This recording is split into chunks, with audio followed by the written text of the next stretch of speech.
The 2026 Range Rover Velar. We have some subtle new updates to talk about here, so let's get started. Thanks to Motor Trend, they have compiled together all of the updates for the 2026 Velar, so let's go through it. A 360 camera and weight depth sensing has now become standard for all three trim levels of the Velar in 2026. And the Giola green, or the Giola green, however you say that, and the Batumi gold paints are all new for this model year, but the Hakuba silver color has now been discontinued. We also get new 21 and 22 inch wheel designs, and black painted brake calipers become an option.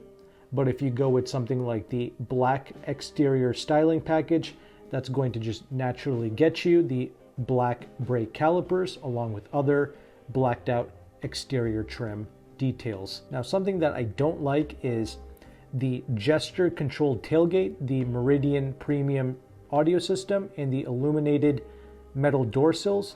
They are all now standalone options. And the reason why I don't like that is because some dealerships, they can build out a vehicle and they can check off all of the packages and completely leave out some of these standalone options. Like they can build a fully loaded, decked out Velar and forget to option in the Meridian premium audio system, and that would just totally ruin the build. And I've seen that happen to luxury car dealerships so many times, and it is so depressing to see that, because a wealthy client will come in, they're interested in the vehicle, but when they realize that a key option is missing, they literally just leave and don't buy the vehicle, costing the dealership and the salesperson a sale on a rather high-end vehicle. So it's really foolish that a company like Range Rover would do something like that. Things like the premium audio system, it should either be baked into the higher trim levels or inside of a options package. Anyway, aside from that, the only other update for the 2026 Range Rover Velar is with the top trim level. The autobiography trim is now going to be your top trim, replacing the previous HSE trim. And you can build the 2026 Velar on the Range Rover website, and we do have the official pricing here as well. Compared to the 2025 Velar, the price has only gone up by a little bit. So with the entry level S trim level, the price has gone up by $100 compared to 2025. The mid-level Dynamic SE trim, which is the one that I personally recommend, the price has gone up by $200. And the top of the line autobiography costs $500 more than the 2025 HSE. I built a 2026 Velar on the Range Rover website. I chose the Dynamic SE trim level, and I opted for the entry-level P250 gas engine, because with the Velar, I think the best course of action would be to restrain ourselves when it comes to the options, because if you want to ball out with this brand and really spend all of the cash and blow all of the credit, you should do that on models like the Range Rover Sport, the full-size Rover, and something like a Land Rover Defender. And vehicles like the Velar, the Discovery, Discovery Sport, and the Range Rover Evoque, I think these are good entry-level points for someone who is aspiring to own one of these products, and it would be wise to just go chill with the options and look at these products as the value proposition in the Land Rover Range Rover lineup, if that makes sense. So I just opted for a basic metallic color.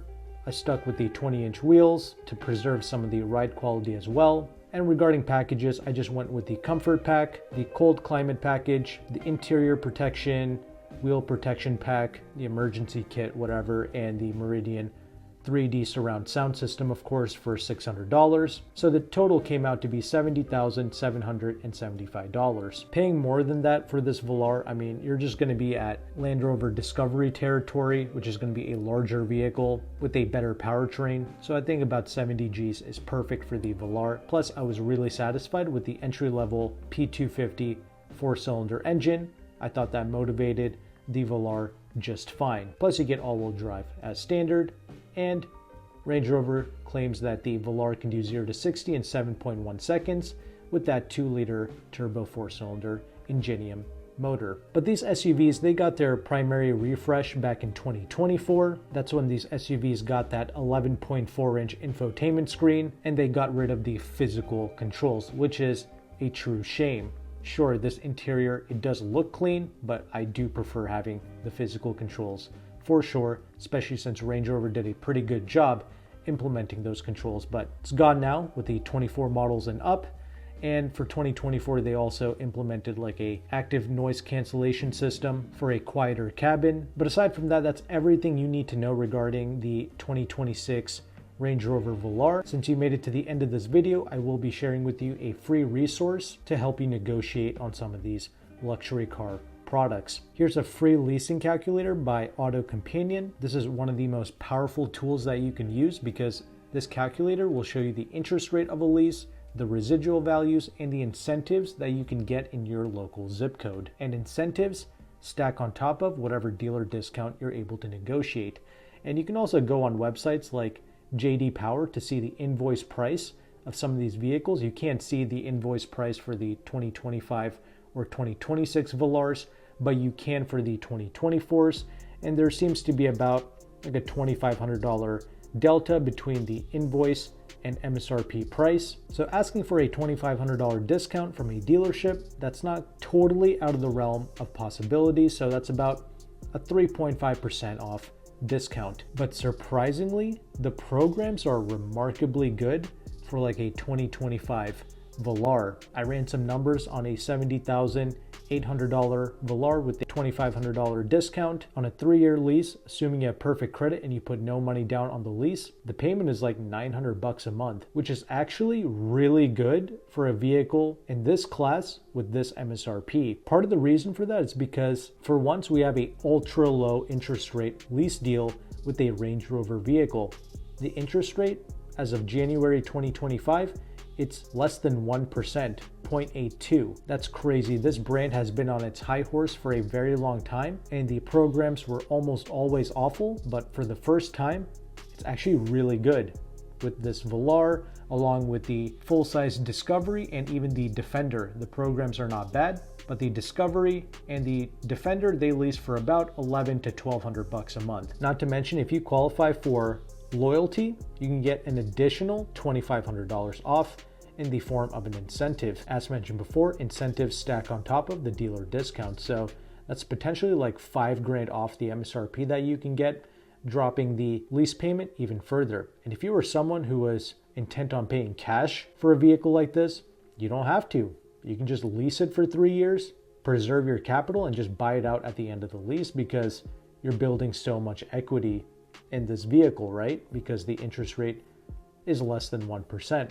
Of course, all the financial companies are different, so you would have to ask Range Rover Financial if they allow you to buy out vehicles at the end of the lease.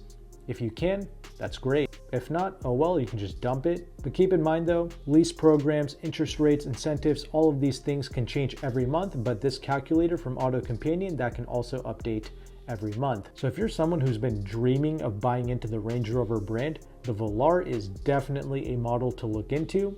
And I even like driving the Velar as well. It's genuinely a good product to drive. But what does this really compete with? I mean, technically it's supposed to go up against things like the BMW X3, Mercedes GLC, Porsche Macan, etc. But the Velar is actually a bit larger than those vehicles. In fact, it kind of sits in the middle of an X3 and an X5 BMW. It's almost kind of like a Lexus RX, I suppose. But yeah, if you're someone who was interested in a BMW X5, then yeah, you can actually get this Velar for a bit less money per month if you were leasing. So that's something to look into. And the cargo capacity is excellent with the Velar. But if you're actually okay owning a vehicle with no physical buttons or controls for the HVAC, then something else to consider for a bit less money would be the Mercedes GLC. Sometimes there's really good programs on that.